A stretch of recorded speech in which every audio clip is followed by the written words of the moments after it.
suis venu, comme vous l'avez vu, avec une équipe de 15 militaires du GIGN qui vont rester sur l'île et qui vont procéder dans les prochaines heures et les prochains jours à des interpellations systématiques, aidés par cela par les équipes de peloton de la garde républicaine qui ont été envoyées voilà, une semaine, et aussi par, et ça c'est très important, les enquêtes judiciaires que nous avons menées et qui permettront dans les prochains jours de faire des interpellations massives et très importantes contre la délinquance. Je condamne évidemment tous les actes de violence, à commencer par celui qui a touché monsieur le directeur général des services en effet de la mairie.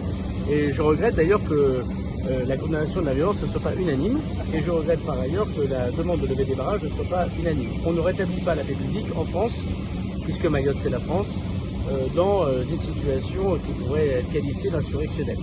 Donc je suis venu avec la ministre déléguée apporter des réponses extrêmement fortes. Je pense que chacun mesure ici l'histoire très importante d'un point de vue constitutionnel que la fin du droit du sol sur un territoire de la République. Il a été demandé depuis longtemps par les Mahorais, jamais accordé par un président. Le président de la République prend des mesures extrêmement courageuses. La fin du visa territorialisé était une demande qui date depuis plus de 30 ans.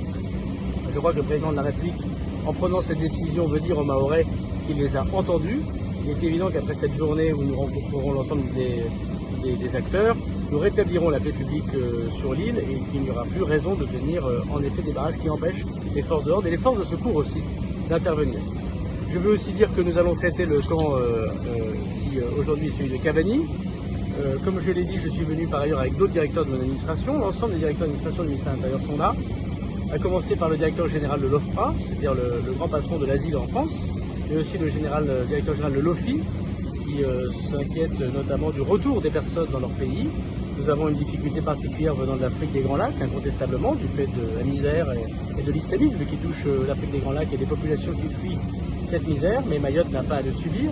Et donc c'est pour ça que nous allons mettre fin à ce camp de Cavani, rapatrier en hexagone les personnes qui ont obtenu l'asile, qui ne resteront pas donc à Mayotte, comme j'ai commencé à le faire voilà 10 jours, et bien sûr renvoyer de façon évidente, rapide et efficace ces personnes qui n'auront pas obtenu l'asile, soit par des départs volontaires, et nous y mettrons des moyens. Vous savez, Mayotte n'est pas éligible à un dispositif de départ volontaire avec de l'aide financière pour repartir dans les pays d'origine, ce que nous faisons en hexagone.